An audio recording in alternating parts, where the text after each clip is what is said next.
তো ভারতের যে হাইকমিশনার দীনেশ দ্বিবেদী, ইনি বাংলাদেশে এসে বলছেন যে একই আকাশ, একই বাতাস, একই সংস্কৃতি। আমাদের আছে 140 কোটি, আর এখানে আছে 20 কোটি, মিলে 160 কোটি মানুষের মানে হইলে সারা পৃথিবী মানে ডমিনেট করা যেত। এই কথার ব্যাখ্যা চাওয়া উচিত ছিল বাংলাদেশের স্বরাষ্ট্র মন্ত্রণালয় থেকে,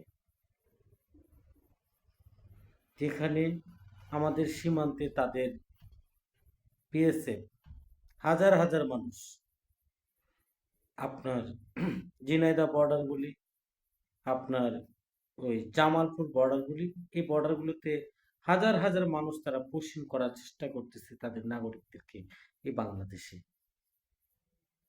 আর তিনি এখানে এসে বলেন একই আকাশ, একই বাতাস, একই সংস্কৃতি। আরে ভাই, হ্যাঁ, কথা আপনি ঠিকই বলছেন। পশ্চিমবঙ্গের আকাশ আর বাংলাদেশের আকাশ সংস্কৃতি একই, কিন্তু পশ্চিমবঙ্গের সাথে চেন্নাই, কেরালা, এদের তো সংস্কৃতি মিল নাই। আপনারা ওখান থেকে বেরিয়ে আসেন, আপনারা এখান থেকে বেরিয়ে আসা বাংলাদেশের সাথে গ্রেটার বাংলাদেশ যেটা হওয়ার কথা ছিল, বা বেঙ্গল প্রেসিডেন্সি যেটা, এটা আপনারা আসেন, স্বাগতম। আপনি তো এই পশ্চিমবঙ্গ থেকে আইসা এখানে এসে যে সংস্কৃতি পাইতেন সেটা তো চেন্নাই গেলে, কেরালা গেলে, তারপরে আপনার যে আরো যে প্রদেশগুলো আছে, এই যে বিহার টিহার বাদে, উড়িষ্যা বাদে, ওই আর পশ্চিম দিকে গেলে তো আপনার সংস্কৃতি মিলবে না। আপনাদের আমাদের সাথে মিলেন, আমাদের গ্রেটার বাংলাদেশ হোক, বাংলাদেশের রাজধানী ঢাকা আছে, আপনাদের রাজধানী ঢাকা হোক, স্বাগত। আপনার বক্তব্য ভালো লাগছে, এইভাবে হইলে। আর নইলে আজেরা বাজারে কথা বলবেন না। 47-এই আমাদের সমস্যা মানে সমাধান। 47-এ ধর্মের ভিত্তিতে বাংলাদেশের এই যে পশ্চিম মানে পূর্ব পাকিস্তান বলি বা আজকে বাংলাদেশে বলি, তার রাষ্ট্রের জন্ম। এটা একটা টোটাল স্বাধীন সার্বভৌম রাষ্ট্র, এটা কারো করাত রাজ্য না। আমি প্রায় শুনছি আমাদের যে সাবেক প্রধানমন্ত্রী ছিলেন, ওনাকে ভারতের বেশ কয়েকজন মন্ত্রী ওনাকে মুখ্যমন্ত্রী বলে সম্বোধন করাচ্ছেন। এটা সত্যি খুবই লজ্জার। তখন আমাদের সাবেক প্রধানমন্ত্রী উচিত ছিল এটা প্রতিবাদ করা, উনি করেন নাই। করবেন কিভাবে? উনি তো ওনাদের আশীর্বাদই ছিলেন। তো ভারতকে আবার বলছি, সীমান্তে পোষণ বন্ধ করুন। যদি পোষণ বন্ধ করতে আপনারা ব্যর্থ হন, তাহলে আপনারা সামাল দিতে পারবেন না, সামাল দিতে পারবেন না। বাংলাদেশকে দাবায় রাখা যাবে না। এটা আপনার কাশ্মীর না, 1.5 কোটি 2 কোটি মানুষের দেশ। এটা আপনার ওই যে হায়দ্রাবাদ না, এটা সিকিম না, এটা গয়া না, এটা ত্রিপুরা না, এটা বাংলাদেশ।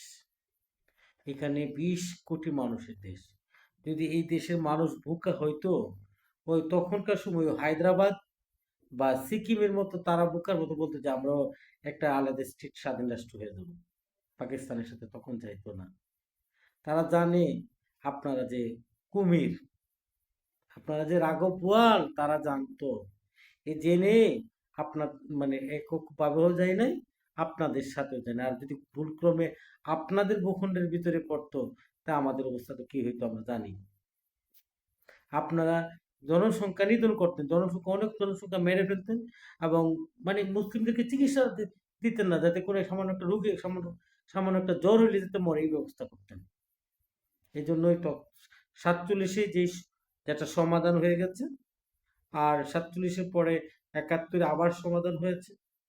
অতএব এখানে আইসা ওই মানে ভাব লাগাইবার কথা না বলে, আলাদা রাষ্ট্র আছেন, আলাদা রাষ্ট্রে থাকেন। আর যদি বেশি প্রীতি থাকে, মহব্বত থাকে, তাহলে আমরা যারা বাংলা ভাষাভাষীরা আছি, এদিকে অসমিয়ারা মোটামুটি বাংলা ভাষার সাথে মিলে, অসম, ত্রিপুরা, ওরা বাংলা ভাষার লোক, তারপরে আপনাদের পশ্চিমবঙ্গ, এগুলার নিয়ে আসুন, আমরা একটা গ্রেটার বাংলা বা যে বেঙ্গল প্রেসিডেন্সি যেটা ছিল, ওটা বানিয়ে ফেলি। তাহলে আমার একই আকাশ, একই বাতাস, আর আমার সোনার বাংলা গান গাইতে আমাদের কোনো সমস্যা থাকবে না। হয়তো আমাদেরকে ভাবতে হবে আমাদের এই বাংলাদেশি কোনো মানুষের রচিত কোনো গান কি বাংলাদেশের জাতীয় সঙ্গীত করার জন্য। একটা স্বাধীন সার্বভৌম রাষ্ট্রের জন্ম হয়েছে এই দেশের মানুষের প্রায়োরিটি দেওয়ার জন্য। কোনো বিদেশি নাগরিকের রচিত কোনো গান এদেশের জাতীয় সঙ্গীত বানায় রাখাটা কতটা সমীচীন আপনারাই বলুন। আর যদি পশ্চিমবঙ্গটা আমাদের হয়ে যায়, মানে আমাদের সাথে এক হয়ে যায়, ওই যে দীনেশ বিত্রির কথা মতো, তারপরে আপনার বিহার, আসাম, তারপর ত্রিপুরা, মিলে যদি আমরা একটা গ্রেটার বাংলাদেশ হই, বা বেঙ্গল প্রেসিডেন্সি যেটা ছিল এটা হয়, ঠিক আছে, আলহামদুলিল্লাহ, কোনো সমস্যা নাই।